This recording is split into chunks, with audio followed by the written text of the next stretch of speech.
নমস্কার, আমার নাম পার্থ দাশগুপ্ত। আমার চ্যানেল তোমাকে ভাবা বইয়ে সবাইকে স্বাগত। আরজিকর কাণ্ড নিয়ে আর কোনো কথা বলবো না, এটাই ভেবে রেখেছিলাম, কারণ বিশ্বাস করুন কথা বলতে ইচ্ছে করছে না। যখন থেকে আমি ঘটনাটার কথা শুনেছি, আমি এবং আমার পরিবারের সবাই এবং আমার পরিচিত বন্ধুবান্ধব সবাই এতটাই ভেতরে ভেতরে ধ্বস্ত হয়ে পড়েছি যে কী বা বলবো, কী বলা যায়, কিছুই বলার নেই। সবথেকে বেশি যেটা আমার মনে হচ্ছে এবং আমার ধারণা আমার মতন আরও বহু বহু মানুষের মনে হচ্ছে, সেটা হলো যে একটা হাইপোথেটিক্যাল আতঙ্ক যে মেয়েটি তো আমারও মেয়ে হতে পারত। আমার ছেলের বয়স 25, যে মেয়েটি এই সাংঘাতিক নারকীয় ঘটনার শিকার হলো তারও কাছাকাছি বয়স, তো সে তো আমার মেয়ে হতেই পারত।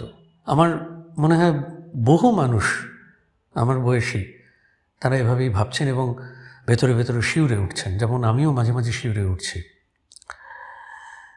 এবং এই সব ঘটনা ঘটবার পরে যা হয় সাধারণত তাই হচ্ছে, মানুষ বিক্ষুব্ধ, মানুষের মধ্যে একটা ঘৃণা পুঞ্জীভূত হচ্ছে, মানুষ এটাকে নানাভাবে উগরে দিচ্ছেন।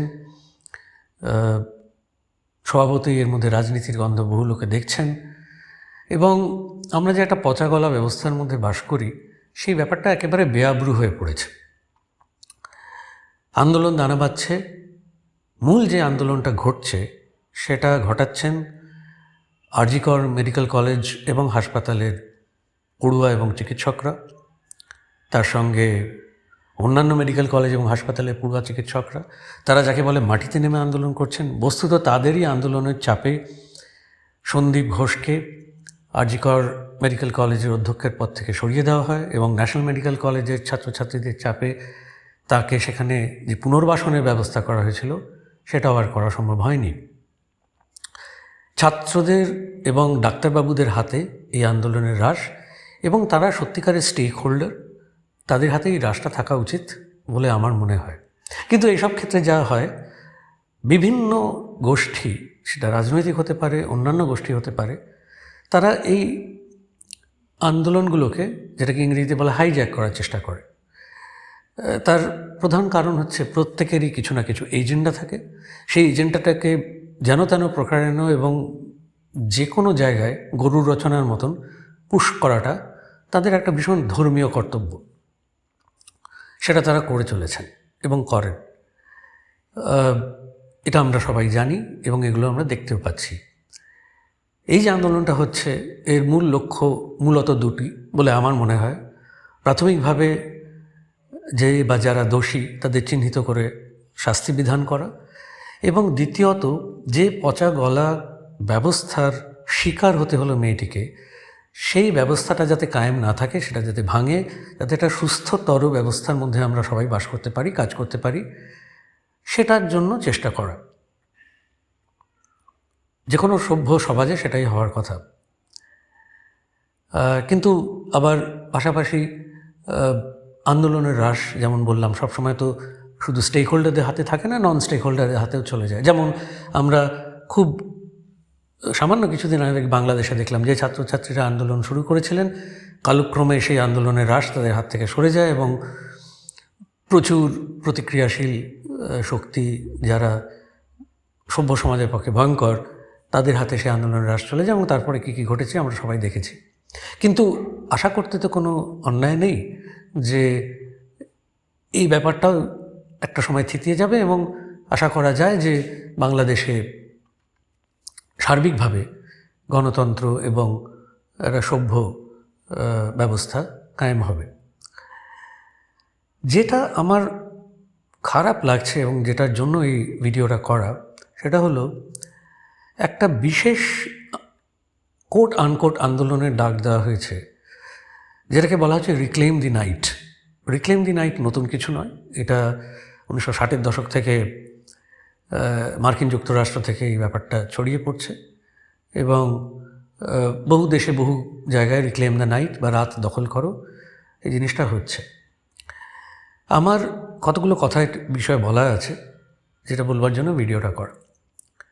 প্রথম কথা হচ্ছে, মেয়েটি নির্যাতিত হয়ে খুন হয়েছে এটা যেমন সত্যি, তেমন এটাও সত্যি যে ঘটনাচক্রে মেয়েটি মেয়ে, এবং খুনটা বাদ দিলে যা যা হয়েছে সেটা একজন মেয়ের সঙ্গেই হওয়া সম্ভব, একজন পুরুষের সঙ্গে হওয়া সম্ভব না। কিন্তু একজন পুরুষ বা একজন ট্রান্সজেন্ডারও খুন হতে পারতেন। তাহলে কি পুরুষরা রাত দখল করো বা reclaim the night, we are men, এই বলে দলে দলে পুরুষ শহরের বা রাজ্যের বিভিন্ন জায়গায় এই ভিজিল বা পাহারাদারিটা করবেন?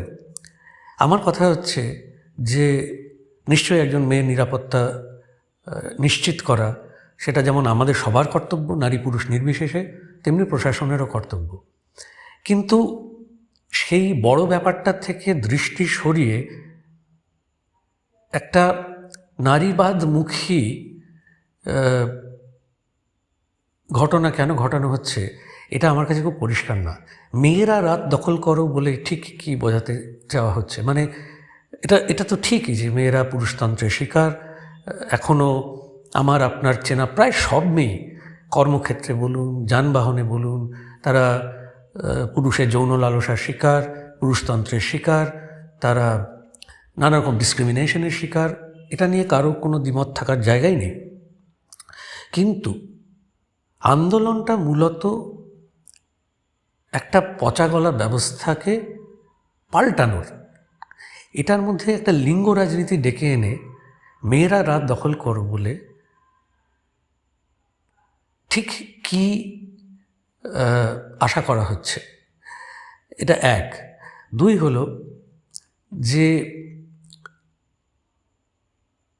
আমি এরকম অনেক আন্দোলন বা তথাকথিত আন্দোলন দেখেছি যেখানে মানুষ মোমবাতি নিয়ে হেঁটেছেন। সেটা একটা প্রতীকী প্রতিবাদ, করতেই পারেন যে আমি আর কিছু করতে পারছি না, এটা করলাম। কিন্তু সেইগুলোতে কিছু মনে করবেন না, আমি দেখেছি মানুষের ভিজিবিলিটি বাড়ানোটা সবচেয়ে বড় উদ্দেশ্য। আমি আপনাদের বলছি, যখন সিঙ্গুর নন্দীগ্রাম আন্দোলন হয়েছিল তখন এরকম পথে পথে মোমবাতি মিছিল হয়েছিল। কলকাতা শহরের একাডেমি অফ ফাইন আর্টসের সামনে আমি একজন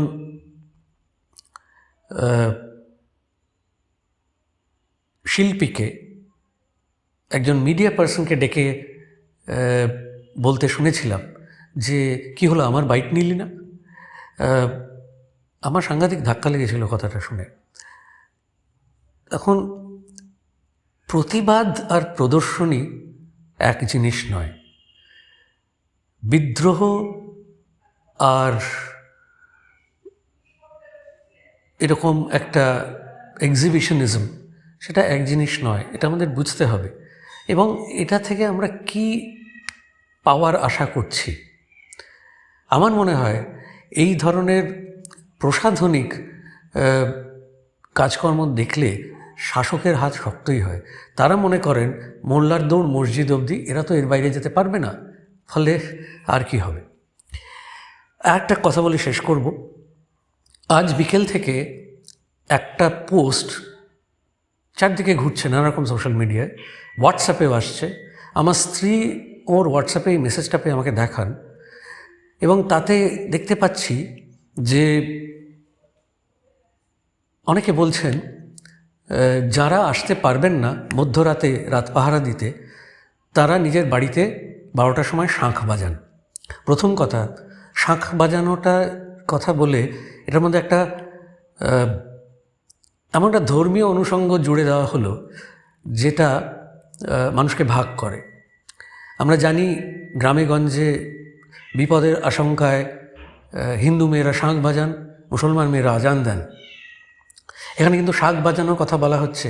ফলে এই যে ধর্মীয় যে ব্রাহ্মণ্য বা যেটা পুরুষতন্ত্রের একটা বিরাট অঙ্গ, সেটাকেই কিন্তু একভাবে প্রশ্রয় দেওয়া হলো। এটা কিন্তু ভেবে দেখছেন না যে যাদের তারা এই আন্দোলন, তথাকথিত আন্দোলনে সামিল করতে চাইছেন, তারা সবাই হিন্দু নন। শাঁখ বাজানোটা তাদের কাজের মধ্যে পড়ে না। তো এটা আমার কাছে খুবই দৃষ্টিকটু লেগেছে, এক। দুই হচ্ছে, আমাদের মনে পড়বে যখন প্যান্ডেমিক প্রথম আসে, তখন আমাদের মাননীয় প্রধানমন্ত্রী নরেন্দ্র মোদী দেশ শুদ্ধ লোককে বলেছিলেন আপনারা থালা বাসন কাঁসর ঘণ্টা বাজান এবং শাঁখ বাজান। মানুষ সেটা করেছিল। আমরা যারা একটু অন্যভাবে ভাবি তারা কিন্তু সবাই হেসেছিলাম, এখনও হাসি। তাহলে এটা দেখে কেন হাসবো না? কেন এটাকে জাস্টিফাই করা হবে এটা বলে যে এটা বাংলা সংস্কৃতির অঙ্গ? নরেন্দ্র মোদী শাক বাজাতে বলার আহ্বান আর আমাদের শাক বাজাতে বলার আহ্বানের মধ্যে একটা দার্শনিক প্রভেদ আছে, এটা মেনে নেওয়ার তো কোনো প্রয়োজন নেই। আমি অন্তত মেনে নিচ্ছি না। আমার কাছে জিনিসটা অত্যন্ত পশ্চাৎগামী রিগ্রেসিভ একটা ব্যাপার বলে মনে হচ্ছে। প্লাস যেটা আপনাদের বললাম সেটা হচ্ছে যে এটার মধ্যে একটা ধর্মীয় বিভাজনেরও গন্ধ আছে, যেটা খুবই খারাপ। আর যেটা শেষ কথা সেটা হলো যে আমি অনেক পোস্ট দেখলাম যেখানে অনেক পুরুষ তারা এই রাত ভিজিলের পক্ষে সলিডারিটি দেখিয়েছেন এবং মেয়েদের পক্ষ থেকে বলা হচ্ছে আপনারা সলিডারিটি সেভাবেই দেখাতে পারবেন যদি আপনারা নিজেদের ঘরে বন্ধ রেখে চাবিগুলো বাইরে ফেলে দেন। তাহলে কি গোটা পুরুষ জাতটা ধর্ষক, গোটা পুরুষ জাতটা খুনি? আমার যারা বান্ধবী, আমার স্ত্রী, আমার কন্যা সম যারা, আমার ছাত্রী, হাজার হাজার লক্ষ লক্ষ ছাত্রী আছে, তারা কি আমাকে একজন সম্ভাব্য ধর্ষক মনে করে? নাকি তারা মনে করে আমি আপনজন, আমার কাছে তারা মনের কথা বলতে পারে, আমার কাঁধে মাথা রেখে তারা কাঁদতে পারে, আমার বুকে মুখ রেখে তারা আশ্রয় খুঁজতে পারে? আমি কি তাহলে নিজেকে একজন ধর্ষক বলে মনে করব? আন্দোলনটা ন্যায় বিচার পাওয়ার, আন্দোলনটা একটা পচাগলা ব্যবস্থাকে উপড়ে ফেলার, এটার মধ্যে লিঙ্গ রাজনীতি এনে জিনিসটাকে কেন আপনারা ছোট করছেন আমি বুঝতে পারছি না। আমি ভিডিওটা করতাম না, আমার বহু ছাত্রী, আমার আত্মীয়রা, আমার বান্ধবীরা আমাকে টেক্সট করে, ফোন করে অনুরোধ করেছেন এ ব্যাপারে আমি যেন কিছু বলি, কারণ তারাও কিন্তু অত্যন্ত উচ্চশিক্ষিত, সুপ্রতিষ্ঠিত এবং তাদেরও প্রতিদিনের জীবন সংগ্রামে পুরুষের লালসা, পুরুষতন্ত্রের বিরুদ্ধে লড়াই করেই কিন্তু তাদের বেঁচে থাকতে হয়। কিন্তু তারাও মনে করছেন যে এটা একটা প্রসাধনিক ব্যাপার হচ্ছে, প্রদর্শনী হচ্ছে, এটার সঙ্গে আন্দোলন তার কোনো সম্পর্ক নেই। সবশেষে একটা কথা বলি, আমার বা আপনার পরিবারে যখন কেউ মারা যায় তখন প্রাথমিক প্রতিক্রিয়া কী হয়? শোক, কষ্ট, একটা শূন্যতাবোধ, একটা অভাববোধ। কোথাও কি মনে হচ্ছে কারোর মধ্যে এই শোক জিনিসটা আছে বা অভাব আছে? সব জায়গায় একটা দেখে মনে হচ্ছে না যে সবার হাতে একটা পতাকা, সবার কাছে একটা এজেন্ডা আছে? আমরা এরকম এজেন্ডা প্রিয় কী করে হয়ে গেলাম? স্বাভাবিক মানুষের মতো একটু কষ্ট তো পেতে পারি। একটা ফুলের মতো মেয়ে চলে গেল, সে আমারও মেয়ে হতে পারতো, আপনারও মেয়ে হতে পারতো।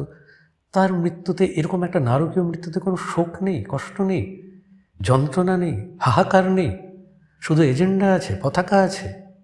এটা ভাবলে কীরকম লাগছে না? আমার তো কীরকম লাগছে আমি জানি না, আপনারা হয়তো কেউই একমত হবেন না আমার সঙ্গে, কিন্তু আমার মনে হলো কথাগুলো বলা দরকার, তাই বললাম। সবাই ভালো থাকবেন, নমস্কার।